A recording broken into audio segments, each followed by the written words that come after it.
Ils et elles étaient attendus par milliers, porte de Versailles à Paris. 10 000 maires et présidents d'intercommunalités de France sont depuis mardi et jusqu'à demain réunis pour leur 104e congrès annuel. 3 jours durant lesquels ont été prévues de nombreuses conférences, débats et forums thématiques avec au centre de la table des problématiques qui font l'actualité, comme la transition écologique, l'accès aux services publics ou encore l'évolution des finances publiques qui, justement, doivent rendre possible, ou pas on le verra, ces missions d'intérêt général. Et un fil rouge, le pouvoir d'agir. En somme, les capacités concrètes des élus locaux pour mener à bien leur mission dont l'objectif, on le devine, est l'amélioration du quotidien de la population. Alors pour en parler, j'ai invité ce soir Jean-Philippe Gautret, maire de Nups de Fontenay-sous-Bois, une commune d'un peu plus de 50 000 habitants située à quelques kilomètres à l'est de Paris, pas loin d'ici. Ah, on est à Montreuil. Bonsoir Jean-Philippe, merci d'avoir accepté l'invitation ce soir. Et alors, tout d'abord, il y a, alors je rappelle, vous êtes vice-président de l'Association des maires de France, en charge des solidarités, qui participe dans cette galaxie d'organisation de ce rendez-vous important qui a lieu ces jours-ci à la porte de Versailles. Alors, à vos yeux, j'imagine que cet événement est très important, ou pas, dites-nous. Il est important dans ce que ça dit de la situation des collectivités, et plus particulièrement des maires, de leur état d'esprit. À l'heure où je vous parle, qu'on soit une petite collectivité ou une grande collectivité, qu'on soit un maire rural ou un maire urbain, aujourd'hui, la situation est plus que tendue. D'abord par l'état des finances des collectivités. On en parlera effectivement. Et puis évidemment avec la crise de l'énergie qui est devant nous et qui va peser, qui pèse déjà et qui va peser sur nos budgets et dans notre capacité d'agir justement sur les politiques publiques au service de nos concitoyens. Alors, on va traiter ces sujets-là ce soir, parce que ça intéresse quand même beaucoup de personnes. Les budgets des municipalités, c'est aussi quelque part un souci qui concerne directement les administrés, donc la population locale. Mais c'est un peu ce millefeuille, ce flou administratif qui parfois est là, et il est aisé quand même de se perdre dans ces différentes compétences entre ce que doit faire l'État, ce qui relève de votre pouvoir à vous en tant que maire, des départements, etc. Concrètement, vous, maire de Fontenay-sous-Bois, quelles sont vos missions? Alors pas vous forcément en tant que maire, mais votre municipalité, votre commune, les missions politiques dont dépend en fait la commune. C'est pas si flou que ça. Pour beaucoup, ça l'est. Non, mais c'est pas si flou que ça. Je vais répondre. C'est pas si flou que ça. Ouais. Et l'État, il fait plus grand-chose, à mon grand désespoir.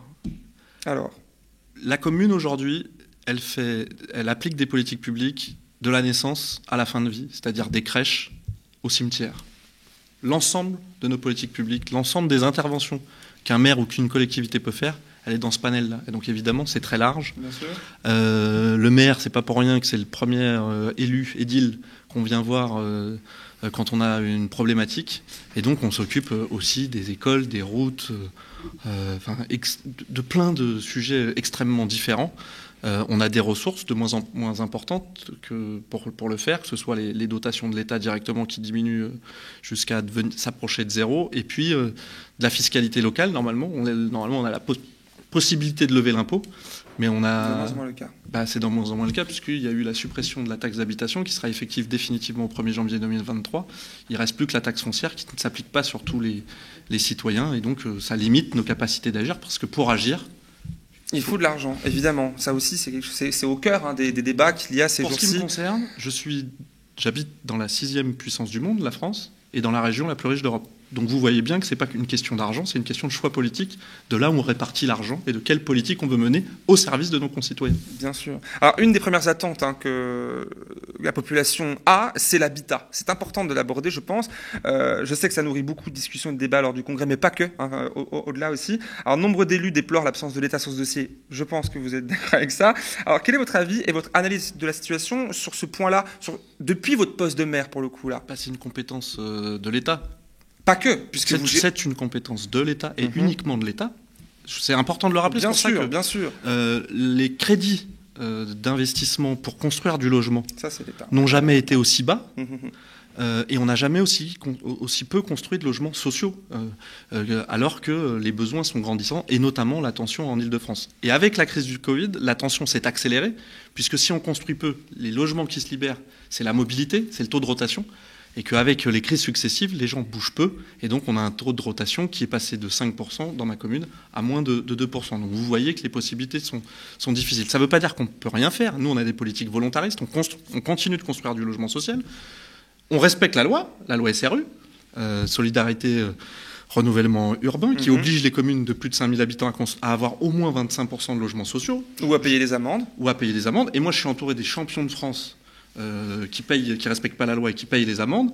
Toutes les villes alors évidemment pas Montreuil, mais toutes les villes qui sont mitoyennes de Fontenay ne respectent pas la loi SRU. Et donc évidemment, ça renforce aussi cette difficulté pour permettre de trouver un logement aux habitants. Nous, on mène des politiques publiques, on continue de construire, mais ça suffit pas et il y a besoin d'un plan massif d'investissement de l'État pour construire du logement et contraindre les maires, plus que la question de l'amende, que l'État reprenne la main et les oblige à construire du logement social.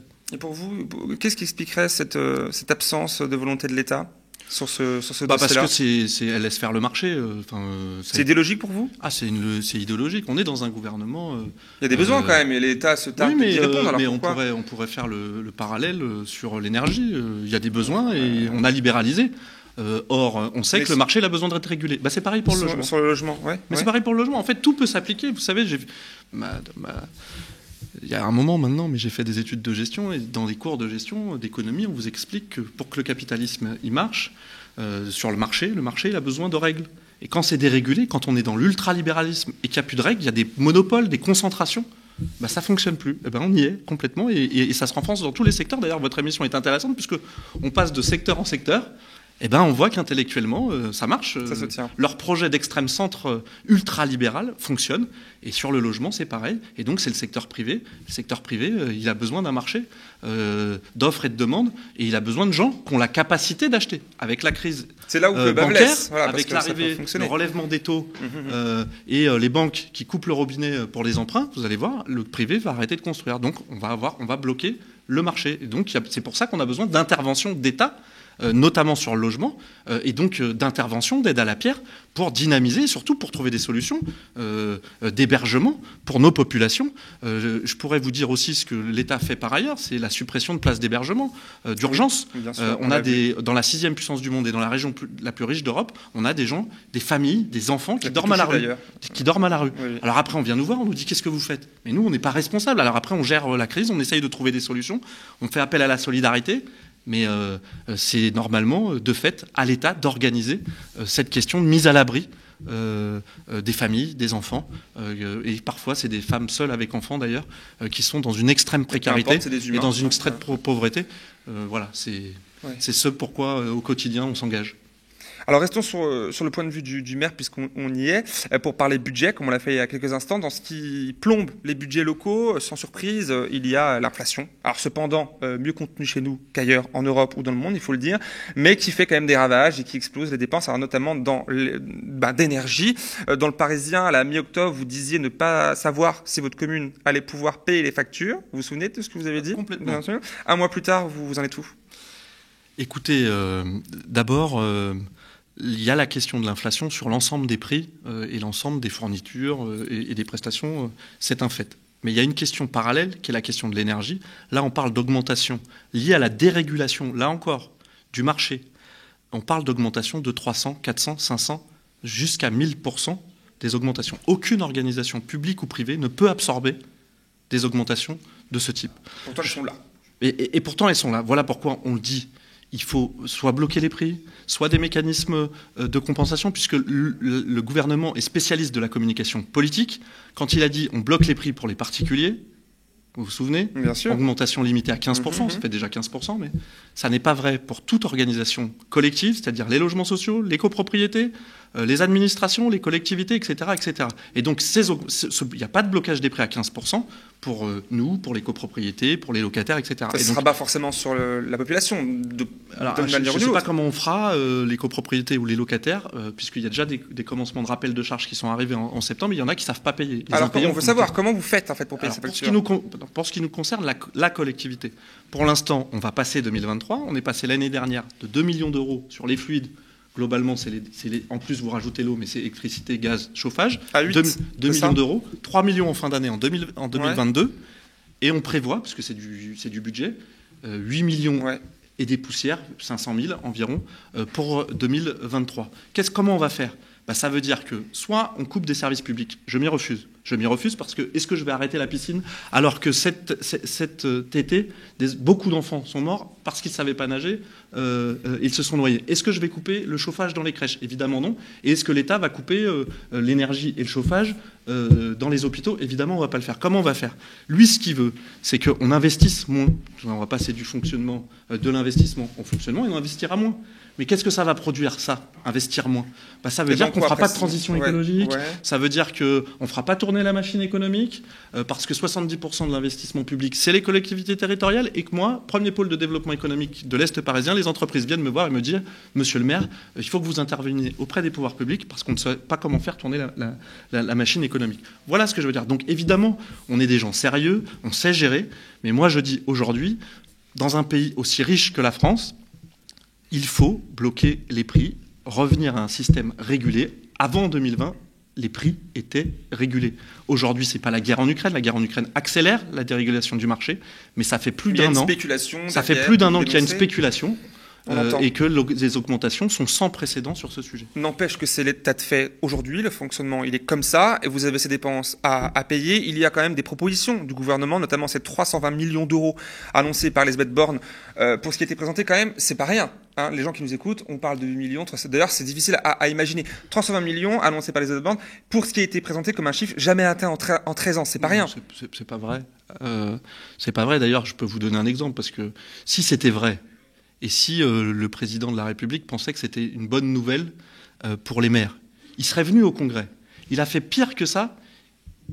Il est venu dans l'espace salon, mais il n'est pas venu au Congrès voir et discuter et échanger avec les maires. Ça veut dire tout simplement que c'est de la communication politique, au même titre que ce que je vous expliquais sur le mécanisme du bouclier tarifaire. Nos dotations n'ont jamais été aussi basses. Nous avons un sujet sur cette question des collectivités. Je pense que la volonté du gouvernement, c'est sa lubie. C'est l'exemple de Thatcher à l'époque. Ils veulent se servir de la crise énergétique pour faire ce qu'eux n'arrivent pas à s'imposer, c'est-à-dire faire des économies de dépenses publiques.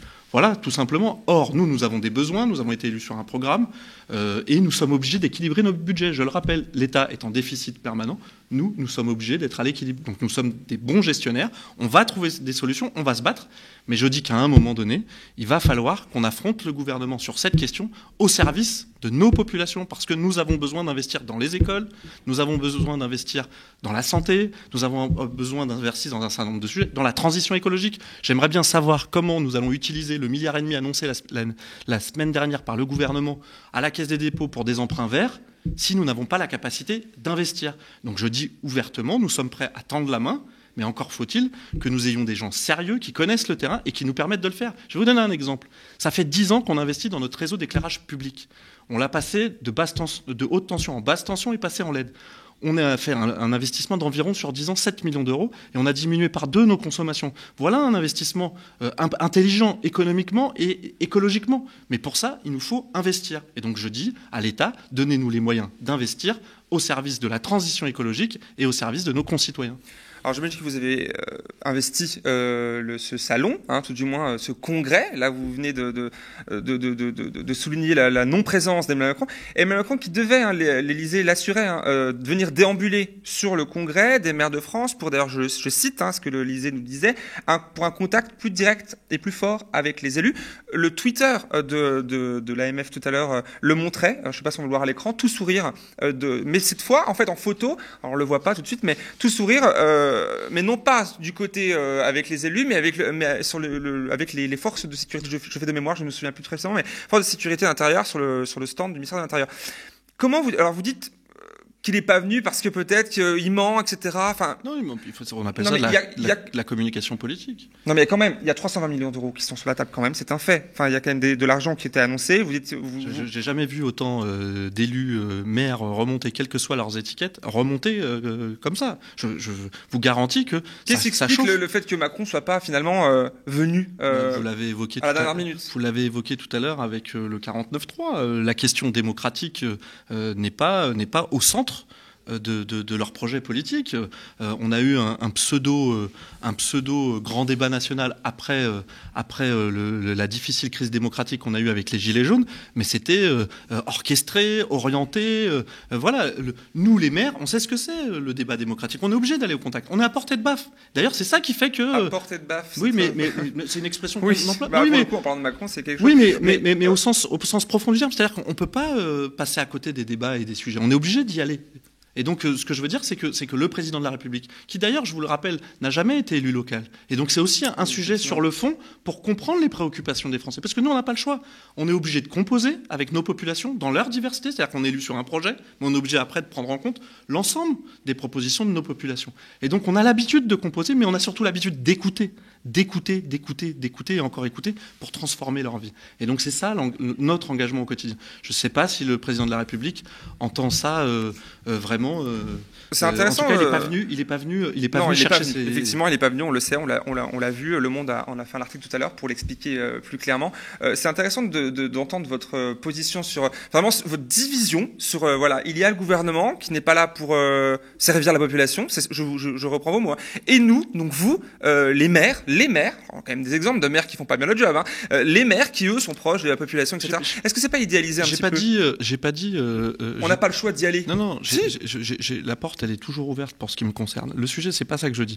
Je dis que le gouvernement, il est au service d'une politique, sa politique, et des puissants de notre pays, tout simplement. Et donc, toute sa politique est concentrée au service des intérêts particuliers d'une certaine caste de la population et qui sont souvent, voire tout le temps, très riches. Voilà, c'est ça que je veux dire, que ce soit les cadeaux fiscaux, que ce soit les réformes successives. Enfin, votre émission, elle est en ce sens, moi j'ai apprécié, d'ailleurs j'ai appris des choses, mais elle explique bien. Et donc, moi je dis pas que j'idéalise pas la fonction, je dis que globalement, sur le nombre d'élus locaux, globalement, on est plutôt engagé, attaché à l'intérêt général, et plutôt plus proche du terrain, c'est ce qui explique peut-être voilà. cela. Après, on n'est pas parfait, évidemment, et je dis pas le gouvernement ne fait rien. Si, il fait des choses, mais il fait pas des choses en faveur de l'intérêt général, mais d'une minorité, et en tout cas pas au service des corps intermédiaires que nous sommes, au service de la population, que ce soit les associations, les syndicats ou les élus locaux. Globalement, on vous dit tous la même chose, quelle que soit notre étiquette politique, parce qu'on n'est pas très souvent écouté, et les décisions viennent souvent d'en haut. La preuve, c'est qu'ils sont même obligés de passer le 49.3. Effectivement. Alors, si vous voulez bien, on va revenir sur la question de l'énergie. C'est intéressant. Je pense que beaucoup de personnes attendent ce moment-là. Alors, sur cette question-là, je recevais il y a pas très longtemps, assez récemment, le sénateur PCF Fabien Gay sur ce plateau. Et à mon micro, il réagissait au principe du marché que vous venez de soulever, marché européen de l'énergie. Je propose de l'écouter. Les Espagnols et les Portugais, ils ont obtenu une dérogation pour en sortir pendant 2 ans. Il faut appuyer ça et dire, nous sommes la France. Nous aussi, nous voulons. Et ensuite, si nous obtenons une dérogation, mais il faut que tout le monde obtienne une dérogation. Et à partir que tout le monde ait obtenu une dérogation, on dit, bon, on se remet autour de la table. Voilà, ce système ne fonctionne pas. Bon, arrêtons la libéralisation. Nous sommes complètement fous. On ne peut pas libéraliser le secteur de l'énergie, ça ne fonctionne pas. Donc, inventons autre chose. Nous avons une proposition. C'est reconnaître l'énergie comme un bien commun, comme l'eau et comme tant d'autres choses. Et donc, il faut les sortir des griffes du marché. Mais c'est un débat politique. Alors, sortir du marché européen de l'énergie, appelle donc de ses voeux Fabien Gay, sénateur communiste. Je vous voyais dire oui de la tête. C'est ce que je vous ai expliqué tout à l'heure. Je pense que j'ai une expression, l'énergie c'est le carburant de la société. Et donc, voilà, c'est nécessaire, c'est vital. Donc, ça ne veut pas dire qu'il ne faut pas un peu de sobriété. Mais je vous l'ai expliqué tout à l'heure. On applique déjà des principes et la transition écologique, nous, on se l'applique. Donc, j'ai pas de problème là-dessus. Mais il y a un vrai sujet. Le vrai sujet, c'est le marché. Il faut remettre des contraintes au marché de l'énergie. Sinon, ça ne marchera pas. Et l'hiver qui est devant nous, j'ai peur parce que nous, collectivités, on n'aura pas la capacité d'amortir une nouvelle fois, comme on l'a fait pendant le Covid, la crise qui arrive. Et je crains qu'il y ait des gens qui soient à la rue parce qu'ils ne pourront pas payer tel ou le chauffage, l'électricité, etc., etc. Donc, il faut qu'on y soit attentif. C'est toute notre société qui est en danger derrière cette crise. Et évidemment, je souscris au fait qu'il faut sortir du marché l'énergie, puisqu'on le voit bien, tout le monde en a besoin. Alors, au-delà de ça, effectivement, c'est un sujet très important. Genre, j'invite les personnes qui nous regardent à aller revoir ou voir les propos tenus, tout du moins l'entretien qu'on a tenu ici il y a quelques semaines. Il y a cette question de la sobriété, vous avez prononcé le mot il y a quelques instants, sobriété énergétique. Alors, vous qui êtes étiqueté NUPS, je le rappelle, vous imagine très sensible à la question, enfin, je pense qu'il n'y a pas de surprise à ce niveau-là. Est-ce qu'on peut dire que cette situation qu'on connaît aujourd'hui, qui est dramatique à bien des égards, est une sorte de bien, enfin, de mal pour un bien, voilà, qu'elle est propice au débat et à l'action sur le terrain de la sobriété pour tous. Je comprends la question, c'est que évidemment, ça impose. Toute crise impose de se réinterroger sur ce qui n'a pas été, sur ce qui ne va pas et comment on se projette. Donc oui, en ce sens, une crise est toujours bénéfique. En tout cas, si on prend les mesures nécessaires derrière pour changer, pour modifier notre manière d'agir. Ceci dit, si on pouvait s'éviter des fois des crises qui sont difficiles, quand on peut aller jusqu'à la mort, je crois que c'est mieux, si on peut les éviter, c'est mieux de prévoir, de penser.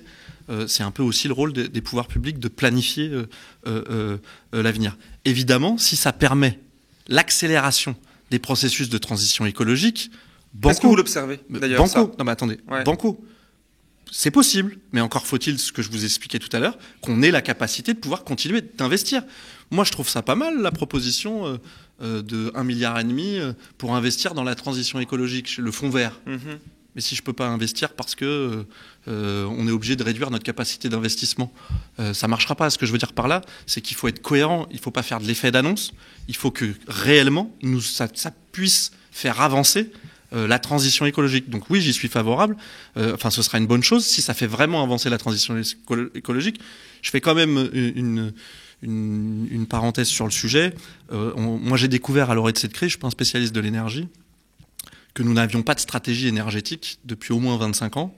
Qu'on soit d'accord ou pas avec le nucléaire, je ne sais plus aujourd'hui le sujet. Par contre, on se rend compte qu'on n'a pas investi. C'est un sujet quand même. Mais oui. Non, mais ce que je veux dire, c'est que c'est plus. Bah, aujourd'hui, c'est comment on trouve les ressources pour continuer à avoir la ressource énergétique. Donc c'est un sujet. Mais oui, mais ce que je veux dire, c'est que c'est parce qu'on n'a pas investi, on ne sait pas où on va.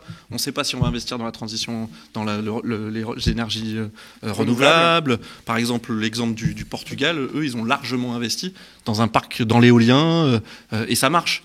Il y a le grand plan de carénage qui est dans un carton, il y a de l'investissement qui est prévu, des milliards. Dans les cartons. Oui, mais bon, il y a de grandes chances que ça se produise, non? Vous ne pensez pas? J'espère. Vous espérez qu'on investisse encore des milliards dans le nucléaire français? J'ai pas de solution, je suis prudent sur le sujet. Je pense que le nucléaire, d'un point de vue général, c'est dangereux. Est-ce que demain, on pourra se passer du nucléaire à l'instant T où je vous parle, avec la crise de l'énergie devant nous? C'est ça le sujet, parce qu'il faut appeler un chat et être cohérent. Je ne suis pas sûr. Ce qui est sûr, c'est qu'évidemment que le nucléaire est dangereux. Enfin, personne ne peut le nier. On a vu Fukushima, on a vu Tchernobyl. Pas de problème. Et pour des générations encore. Par contre, la question de la crise de l'énergie, elle est posée devant nous. Donc moi, je ne sais pas sur quoi il faut... Je préférerais investir sur... Mais vous seriez sur les maire, mais manifestement, elle est président de la République. Là, vous feriez quoi finalement en fait? À part, bon, d'accord, sortir du marché, etc. Mais il y a cette question quand même avant de produire de l'énergie, il faut peut-être réfléchir à la consommation, non? Enfin, je pose... J'investirai massivement dans la transition écologique pour baisser nos consommations, évidemment. C'est un mot valise, transition écologique. Ils l'ont à la bouche, Macron. Non, mais par exemple, non, mais attendez, je peux vous donner des exemples. Je vous ai donné la question de l'éclairage public. Je peux vous donner l'exemple de notre école que toute la France vient regarder parce qu'elle a une inertie quand il fait chaud ou quand il fait froid, qui nous fait dépenser extrêmement peu d'énergie en chauffage, par exemple, parce qu'il fait bon dedans, parce que on a utilisé une technique qui vient d'Afrique. Vous voyez, donc... Le water pie, c'est pas ça? Non, le pisé. Ah, le pisé, oui, ça fait partie du water pie. Non, je le connais bien. En mur trombe. Ouais, je vois. Okay. Et on a permis d'avancer dans la technologie. Donc moi, j'ai pas de problème là-dessus. Vraiment, c'est pas ce que je veux dire par là. Donc évidemment, il faut y aller pour diminuer nos consommations, diminuer l'empreinte écologique. Bien sûr. On a une régie du chauffage urbain public, on investit et on accélère. D'ailleurs, à l'orée de la crise, on accélère sur la géothermie. Donc, là encore, baisser les coûts, baisser l'empreinte écologique. Donc, vraiment, j'ai pas de problème là-dessus. En parallèle de ça, il faut continuer à pouvoir faire fonctionner nos services publics, l'économie. Oui, bien sûr. Donc, peut-être qu'il faut à minima investir aujourd'hui sur le nucléaire le temps qu'il faut pour... Et puis, en parallèle de ça, troisième chose, investir massivement sur d'autres sources. Donc, c'est vrai pour les ENR, mais en même temps, j'entends que les ENR, pour un certain nombre, ça va pas. En tout cas, j'ai pas de solution, mais en tout cas, il y a une troisième voie en parallèle, oui, évidemment, pour sortir et du nucléaire et trouver la solution à nos besoins énergétiques. C'est un équilibre à trouver. C'est-à-dire que je pense pas qu'on puisse dire ça va être comme ça, comme ça, comme ça. C'est pas si simple que ça. En tout cas, par contre, évidemment, là où je vous rejoins, il faut définir une stratégie et s'y tenir. La transition, c'est justement ça. Alors, on va redescendre d'un échelon. Vous n'êtes pas président, je vous le... c'est pas pour tout de suite. Alors, il y a quand même des actions concrètes à mener à votre niveau. Et pour les réunir, ces conditions pour permettre les choses, justement. Alors, la promesse de la décentralisation engagée depuis plusieurs années, c'est un fait, qui doit donner des leviers. Vous donnez des leviers aux collectivités, etc., notamment aux communes pour agir localement. Mais en parallèle, il y a un manque de moyens. Vous l'avez vite fait prononcer tout à l'heure. On est dénoncé par les communes, pas que la vôtre, notamment nos dossiers chauds de la suppression de la taxe d'habitation. Alors arrêtons-nous un instant sur ce point-là, puisque on peut aisément comprendre quand même la popularité de cette... le gouvernement l'utilise comme un argument, hein, on pourrait aussi parler de la redevance télévision, auprès de la population, de cette popularité-là, qui permet aux ménages, surtout aujourd'hui, vous le savez, les plus précaires, de réaliser des économies, et pas des moindres, même si c'est pas grand-chose, c'est quand même beaucoup pour certaines personnes. Dans les faits, c'est quand même de l'argent en moins dans les caisses publiques, la caisse de la mairie, par exemple. Que dites-vous sur ce dossier-là, en tant que maire, aux personnes qui vous regardent, qui vivent dans votre commune ou pas, pour finalement expliquer en quoi c'est grave ou pas? Je vous dis exactement la même chose, c'est le même raisonnement que l'explication qui nous a été faite sur les cotisations et l'assurance chômage. Par Théophile, tout à c'est une individualisation au maximum de la société, puisque le service public, il a vocation à rassembler, à faire de la cohésion, en plus de rendre un service. Et donc c'est de la solidarité. Il n'y a pas de honte à payer de l'impôt. Encore faut-il qu'on ait un service public qui va en face. La taxe d'habitation, sûrement qu'il fallait la réformer, personne n'a eu ce courage-là parce qu'il y avait des mécanismes qui faisaient qu'elle était peut-être pas juste, etc. Sûrement. Ce que je sais, c'est que quand on paye des impôts en France, en face, normalement, il y a un service public. Et moi, j'ai une ville très mixte. Il y a des très pauvres, il y a des classes moyennes, puis il y a des très très riches. Et mon rôle à moi, c'est de faire en sorte qu'ils soient fiers, quelle que soit la classe sociale, qu'ils soient fiers de leur service public. Quand on est fier de son service public, quelle que soit la classe sociale, en général, qu'on en paye ou qu'on n'en paye pas de l'impôt, ça ne nous pose pas de problème. Ce que je veux dire par là, c'est qu'à force de mettre en difficulté la qualité du service public par les moyens qu'on lui donne, à force de plus avoir un élément qui nous ramène au commun, au nous, à faire sens, à faire société, évidemment, on a un délitement. Donc évidemment, on a toujours envie de moins payer. Mais en fait, c'est un leurre, ça aussi. Évidemment qu'il y a un exercice de communication du gouvernement, puisque quand on a reçu la quittance, là, on avait une belle lettre de nos ministres ou de la première ministre. C'est du pouvoir d'achat en plus, on l'entend. C'est populaire. C'est du pouvoir d'achat déguisé en plus. En fait, expliquez-nous du coup. Parce que moi, je paye plus ma redevance télé, j'ai 140 € de plus dans la poche. Et demain, on n'aura plus de service public de l'audiovisuel. Ça, c'est pour l'audiovisuel. Pour ce qui concerne la taxe d'habitation, demain, on n'aura plus de services publics parce que les collectivités, sachant que c'était leur dernier moyen d'action. Mais vous savez, je me fais encore l'avocat du diable, vous avez des personnes en face qui vont vous répondre « Ok, et moi je regarde pas France 2, c'est de la merde, regardez machin, la Poste c'est trop long, donc tant qu'à faire, allez, on y va pour le service public. Sur le service public de l'audiovisuel, peut-être, mais sur la question des collectivités, moi j'ai personne qui me dit qu'il a plus envie que ses enfants partent en classe de découverte gratuite, qu'il a plus envie d'avoir accès à un service de qualité de la restauration collective en régie publique, qu'il n'a plus envie d'avoir ses routes entretenues, ses bâtiments entretenus, de construire des écoles, etc., etc. Ce que je veux vous dire par là, c'est que la question du nous, de faire société, c'est levé par l'impôt. Et donc, je peux comprendre que pour un certain nombre, l'impôt, ce soit difficile, mais derrière ces baisses et ces suppressions de taxes, c'est surtout le moyen de supprimer les taxes, la taxation et les impôts des très riches, des ultra riches, et d'éviter d'aller sur la taxation des super profits. Voilà, c'est ça le vrai sujet. Parce qu'évidemment qu'on s'oriente toujours vers celui qui a moins. Mais ça, c'est un leurre, puisque de toute façon, le service public, souvent, il va aussi pour celui qui a moins. Et donc, s'il n'y a plus moyen de payer le service public, ce sera la charité, ce sera des gens en difficulté, ce sera le marché, et en général, c'est toujours les plus pauvres qui payent. C'est ça que je veux vous dire. Et aujourd'hui, le rôle d'une collectivité, par son service public, c'est aussi de faire de la solidarité, c'est comme ça qu'on le conçoit. On intervient beaucoup sur les questions de solidarité, d'aide sociale, etc., pour accompagner nos populations par des dispositifs d'aide, pour jeunes ou moins jeunes d'ailleurs. Et si on n'a plus de moyens pour le faire, on le fera plus. Et c'est toute la cohésion de notre société, de ma ville, mais de manière générale de la société, qui est en danger. Tout cela ne laisse pas présager grand-chose de positif. Oui, mais je ne ferais pas de politique si j'avais pas de l'espoir. En parlant d'espoir, on va finir peut-être là-dessus plus ou moins. Alors que vous êtes maire de Fontenay-sous-Bois. Comment vous composez, vous, dans votre ville, avec cette réalité Parce que là, vous dites il n'y a pas les moyens, on n'a pas l'argent, l'État est contre nous parce qu'il sert les intérêts les plus riches. Alors aujourd'hui, vos revendications, on les a compris. On fait quoi alors? Et comment on peut faire d'ailleurs aussi, pourquoi pas, nous en tant que personne, pour pouvoir aider On essaye de donner sens au projet collectif qu'on porte auprès de la population. Ça veut dire quoi? Ça veut dire que évidemment on écoute et on compose, je vous l'ai dit tout à l'heure, mais aussi on porte des convictions à un projet. Je vous donne un autre exemple. Nous on pense que la culture c'est un élément qui permet d'ouvrir. Oui, d'accord. Attendez, laissez-moi aller au bout. D'aller au bout, de rassembler, de vivre des moments ensemble. Et donc je fais partie des rares villes qui sont en train de terminer un théâtre. L'année prochaine on va terminer un théâtre. Il y a des gens qui vous disent à quoi ça sert d'investir dans un théâtre alors que c'est la crise. Parce que le jour où on vivra plus de moments ensemble, qu'on s'ouvrira pas l'esprit, ce qui m'a construit, moi je suis un produit de l'école publique grâce au service public, peut-être je suis devant vous, ce sera toujours ceux qui auront les moyens, qui pourront continuer à avancer. Voilà, donc moi je dis. Ça ne change pas grand-chose, je vous coupe rapidement, parce que le théâtre que vous construisez, c'est très bien, ma foi.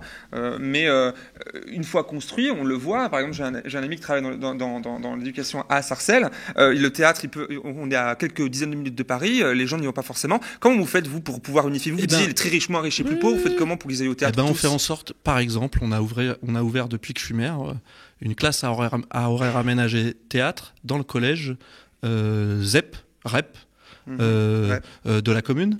On fait en sorte d'avoir des actions culturelles qui irriguent le territoire et qui permettent à tout à chacun, quelle que soit sa classe sociale, quel que soit le quartier d'où il vient, quelle que soit sa culture, de vivre ensemble. C'est ça la mission du service public, évidemment sur celle de la culture, mais de manière générale, le sens du service public, le sens de l'impôt, c'est servir le bien commun et le nous. Je pense que ce dont nous souffrons en ce moment, c'est de l'extrême individualisation de la société par les politiques ultralibérales qui sont menées, évidemment, qui s'accélèrent avec les politiques menées par le gouvernement en ce moment.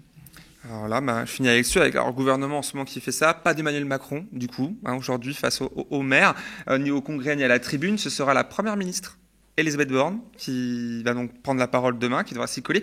C'est ma dernière question. Qu'attendez-vous de sa prise de parole demain? Vous y serez d'ailleurs? Non.